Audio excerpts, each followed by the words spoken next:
안녕하세요. 퀘스천의 제로입니다. 삶에서 묵상하기 이번 영상은 예전 영상 중 저의 개인적인 취미로 등산을 하면서 생각했던 것들을 나눴었는데 23년 9월에 한라산, 지리산, 설악산 세 곳의 주봉을 한라산을 하산한 순간부터 24시간 이내에 하는 것을 3피크 챌린지라고 하는 것이 있는데 24시간은 아니지만 저는 하루에 하나씩 3일 동안 세 곳의 산을 다녀오면서 생각한 것들을 나누고자 합니다. 첫 번째로 한라산을 하산하는 길에 젊은 부부가 같이 산을 오르는 것을 보았는데 그냥 오르는 게 아니라 아이를 업고 갈 수 있게 된 등산 배낭에 아이를 업고 가는 것을 보면서 아이는 기억하지도 못할 순간이고 시간이겠지만 아이의 부모들은 한라산을 보고 기억할 때마다 아이와 함께 갔던 감동과 기억이 존재할 테고 또 아이가 기억을 하지 못한다고 해서 아이는 한라산을 경험하지 못한 것이라고 얘기할 수 있을까요?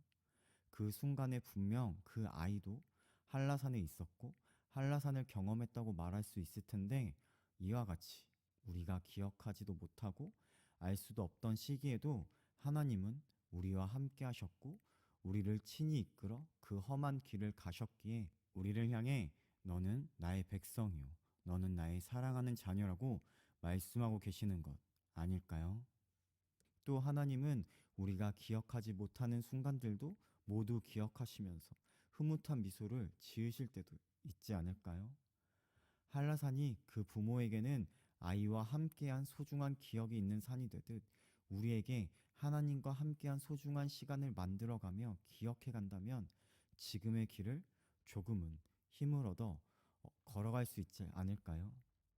우리의 부모 되신 하나님이 우리가 기억하지 못하는 순간에도 우리와 함께 하시며 우리가 감히 상상할 수 없는 힘든 길도 걸어가셨음을 기억하며 이젠 우리가 하나님과 함께함으로 그 믿음의 산을 오르는 우리의 삶이 되길 소망합니다. 두 번째로 저는 보통 일출 시간에 맞춰서 새벽 산행을 다녀오는 편인데 이번에도 세 곳 모두 새벽부터 산행을 시작해서 지리산에서는 일출을 보았지만 한라산은 입상 가능 시간상 일출은 불가능하지만 백록담이나 제주도 전경을 볼 수 있는데 날이 좋을 거라는 예상과 달리 흐려서 백록담이나 제주도 전경을 보지 못하였고 설악산도 날이 흐려서 대청봉 일출은 못 보았는데 산을 오르는 목적이 단지 백록담을 보기 위해서 아니면 정상석을 보기 위해서는 아닐 텐데 때로는 그게 전부인 것처럼 생각하고 있진 않을까요? 백록담을 보지 못하면 한라산을 다녀온 것이 아닌 걸까요? 대청봉 일출을 보지 못했다면 설악산을 제대로 경험한 게 아닌 건가요?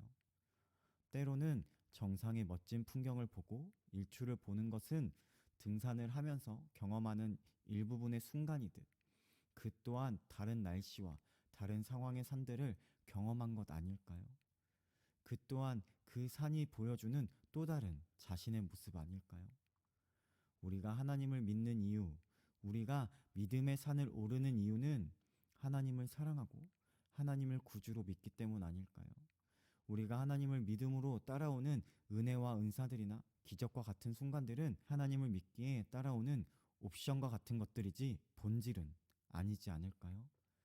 또 어떤 사람들은 등산을 하는 이유가 사람들과 어울리며 그곳에서 먹거리를 먹거나 음주를 하고 아니면 내려와서 사람들과 노는 시간들 때문에 등산을 가기도 하는데 우리도 때로는 하나님보다 사람들에게 집중하고 사람들과 보내는 시간을 하나님과 함께하는 시간보다 더 소중하게 생각하고 있진 않나요? 하나님과의 사귐보다 사람들과의 사귐이 좋고 하나님을 섬기는 것이 아니라 사람을 섬기고 있진 않나요? 또 이번에 다시 한번 등산을 하기 좋은 계절이나 날씨는 없다라는 생각을 하게 되면서 물론 비가 오거나 위험한 날씨는 피하거나 등산을 하게 된다면 조심해야겠지만 어느 계절이건 어느 날씨이건 그때의 등산을 하면서 경험하는 시간들이나 보게 되는 풍경들은 그 순간들만이 줄 수 있는 매력이 다 다르듯이 하나님께 나아가고 하나님께로 돌아가기 좋은 계절이나 시기는 따로 있는 것이 아니고 특별한 때에 나가거나 일주일에 한 번으로 만족하는 것이 아니라 오르고자 할 때에 언제든지 나아가면 되는 것 아닐까요? 지금 이 순간에 내가 어떤 모습이든지 하나님께로 나아간다면 지금 내게 허락하신 은혜를 맛볼 수 있는 것 아닐까요? 산은 언제나 동일한 장소에 있어서 오르고자 한다면 언제든 오를 수 있듯이 우리의 하나님도 언제나 우리의 곁에 계시며 우리가 구하고 찾을 때에 언제든지 우리와 만나 주시며 우리에게 말씀하시는 분이심을 잊지 말고 때를 얻든지 못 얻든지 주님께로 나아가며 주님을 찾으며 주님의 길로 나아가는 우리의 삶이 되길 소망합니다.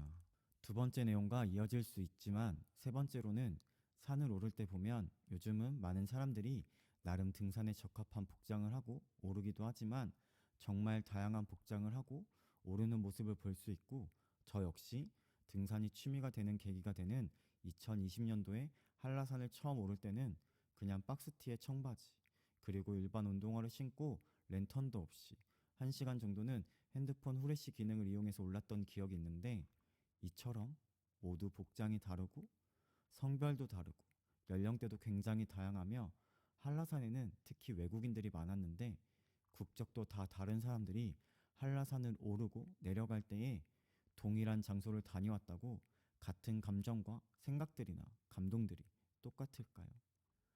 각자가 느끼는 감정이나 생각들, 감동들은 다 다르지 않을까요?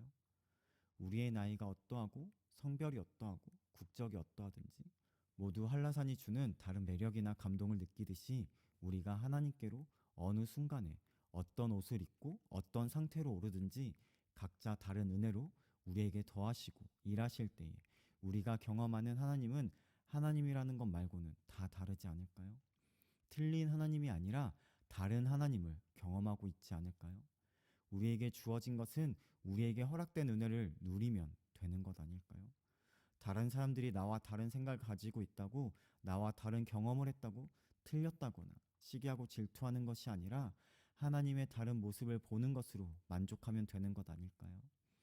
또 지리산, 한라산, 설악산 등 굉장히 높고 유명한 산들은 가지 않고 동네 뒷산이나 낮은 산을 갔다고 그들은 등산을 하지 않거나 등산이 취미라고 말하면 안 된다고 할 수 없듯이 산은 그저 산이고 설악산이든 청계산이든 이름도 없는 뒷산이든 그 산을 오르면 그 산이 주는 감동과 풍경을 경험할 수 있듯이 남들이 가는 산이라고 유명한 산이라고 욕심을 부리며 오르는 것이 아니라 자신의 체력이나 상태를 보고 오를 수 있는 산을 안전하게 다녀와야 하듯이 하나님도 특별한 집회나 크고 좋은 교회에만 계시는 분이 아니시며 예배의 자리와 시간에만 계시는 분이 아니시며 하나님은 어디에도 계시며 모든 시간에 계시는 분 아니신가요? 우리의 복장이 등산을 하기에 적합하지 않다고 오르지 못하는 것은 아니듯이 우리의 상태가 어떠하든지 하나님께로 나아가자 한다면 우리의 하나님은 우리의 모습과 상관없이 우리를 위로하시며 우리를 품으시고 우리에게 은혜로 더하시지 않을까요? 지금 무엇을 입고 있든지 무엇을 하고 있든지 상관하지 않고 어디에도 계시며 어느 순간에도 계시는 하나님께로 나아가 하나님이 주시는 은혜를 맛보아 누리는 우리의 삶이 되길 소망합니다. 네 번째로는 한라산을 등하산을 하면서 지리산이나 설악산과는 다르게 굉장히 많은 외국인들을 볼 수 있었는데 특히 많은 외국인들이 한라산을 많이 찾는 이유 중 하나는 한라산이 제주도를 대표하는 랜드마크 중 하나이고 제주도에서 한 번쯤은 경험해 볼 수 있는 순간이기 때문에 그런 것은 아닐까란 생각을 하게 되면서 랜드마크란 어떤 지역을 대표하거나 상징적인 곳이라 할 수도 있고 그 지역을 떠올릴 때에 우선적으로 소개하거나 생각이 나는 곳이라 할 수 있을 텐데 나라는 사람의 랜드마크는 어디일까요? 다른 사람들은 내게서 무엇을 보고 있으며 내게서 무엇을 찾고 있을까요?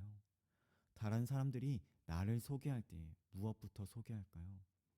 내 삶에 하나님을 나타내고 하나님을 드러내는 순간들이 얼마나 있을까요?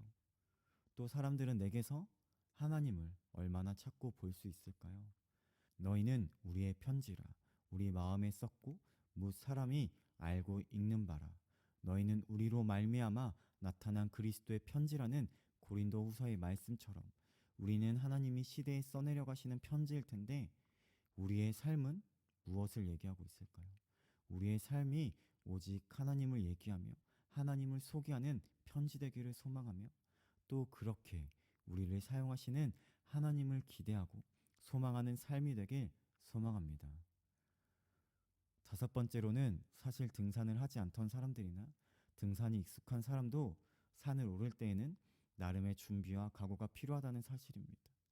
과정을 생각하지 않고 그저 정상에 올라서 보게 된 멋진 풍경만 생각해서는 오르고 내려오는 길이 정말 험하고 힘들 것이기에 나름의 각오가 필요하듯이 우리가 하나님을 믿을 때에도 우리에게 주어지는 은혜나 구원, 취하게 될 영광만 보는 것이 아니라 과정도 생각해야 하는 것 아닐까요?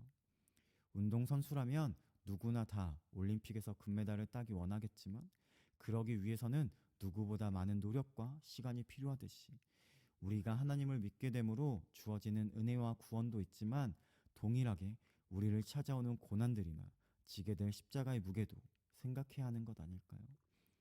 우리에게 영광만 필요했다면 영광처럼 밝은 빛만 창조하셨을 텐데 하나님은 빛만 창조하신 게 아니라 어둠도 동일하게 창조하신 것은 빛만 필요한 것이 아니라 어둠도 필요하듯이 우리의 삶에 영광의 순간만 있는 것이 아니라 고난의 시간, 실패의 시간들도 동일하게 필요한 것 아닐까요? 중요한 것은 그 모든 것을 창조하신 분도 하나님이시고 영광의 순간에만 하나님이 우리와 함께 하시는 것이 아니라 고난과 실패의 순간에도 우리의 모든 순간에 하나님이 함께 하신다는 것 아닐까요? 또 반대로 준비가 되어 있든 안 되어 있든 올라간다면 그 나름대로 경험하는 것이 있을 것이기에 준비와 각오가 있을 때에만 오르는 것이 아니라 부족할 때에도 올라가는 것도 중요한 것 아닐까요? 우리가 하나님께로 나아갈 때에도 준비가 된 때에만 나가는 것이 아니라 어설프고 엉망인 순간에도 나아간다면 그때에 허락하신 은혜를 맛볼 수 있지 않을까요? 사실 하나님께 나아가기에 완벽히 준비될 수 있는 사람이나 순간이 있을까요? 그 어떤 사람도 순간도 하나님께 나아가기에 적합한 사람은 없을 테지만 우리의 상황이 어떠하든지 형편이 어떠하든지 상관없이 우리가 하나님께로 나아가기만 한다면 하나님은 우리를 향해 환한 미소로 우리를 품어주시지 않을까요? 완벽하게 하나님께로 나아가는 것이 아니라 연약하고 부족하기에 하나님께로 나아가며 우리가 능력이 있기에 하나님이 우리를 사용하시는 것이 아니라 우리에게 감당할 만한 하늘의 능력으로 더하실 하나님이시기에 우리에게 맡기시는 것 아닐까요?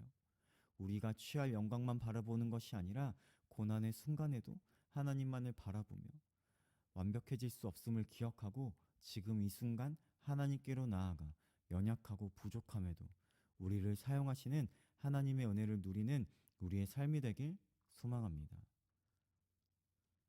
마지막으로 어떤 산이든 산은 산일 뿐이듯 하나님은 하나님이실 뿐이고 우리가 정상에 있든 오르는 순간이든 내려가는 순간이든 어느 순간이든 하나님 자체를 온전히 누리는 삶을 살기를 소망합니다.